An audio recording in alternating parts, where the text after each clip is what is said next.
वडेट्टीवार लोकसभा निवडणुकीनंतर भाजपात जाणार असं रवी राणा यांनी म्हटलेलं आहे। वडेट्टीवारांचा भाजपात जाण्याचा निर्णय झालेला आहे असा दावा देखील रवी राणा यांनी केला आहे। काय सांगणार विजय वडेट्टीवार म्हणतात की 2019च्या निवडणुकीमध्ये शरद पवारांचा आशीर्वाद आणि काँग्रेस आणि राष्ट्रवादीच्या भरोश्यावर नवनीत राणा निवडून आले, आता त्यांची भूमिका बदललेली आहे।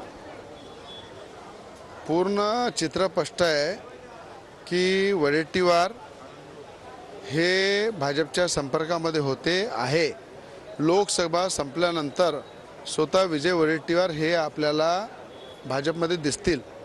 आता ज्या काही ते वक्तव्य करत आहे ते काँग्रेसच्या लोकांना दिशाभूल करत आहे। कुठंतरी त्यांचा विश्वास टेम्पररी राहिला पाहिजे त्या उद्देशाने ते बोलत आहे, पण त्यांचा पूर्ण तय झालेला आहे की लोकसभा झाल्यानंतर स्वतः विजय वडेट्टीवार हे भाजपमध्ये जातील आणि खऱ्या अर्थानं ते जे वक्तव्य करत आहे, मला असं वाटते त्यांचा जर इतिहास पाहिला तर त्या इतिहासामध्ये थोडा झाका की ते कुठून आले, कसे आले, कुठे गेले, मग कुठे गेले, कुठे आले, त्याच्यामध्ये सगळा इतिहास दडपलेला आहे। पण भाजपमध्ये येत आहे त्यामुळे त्यांचा सन्मानच आहे।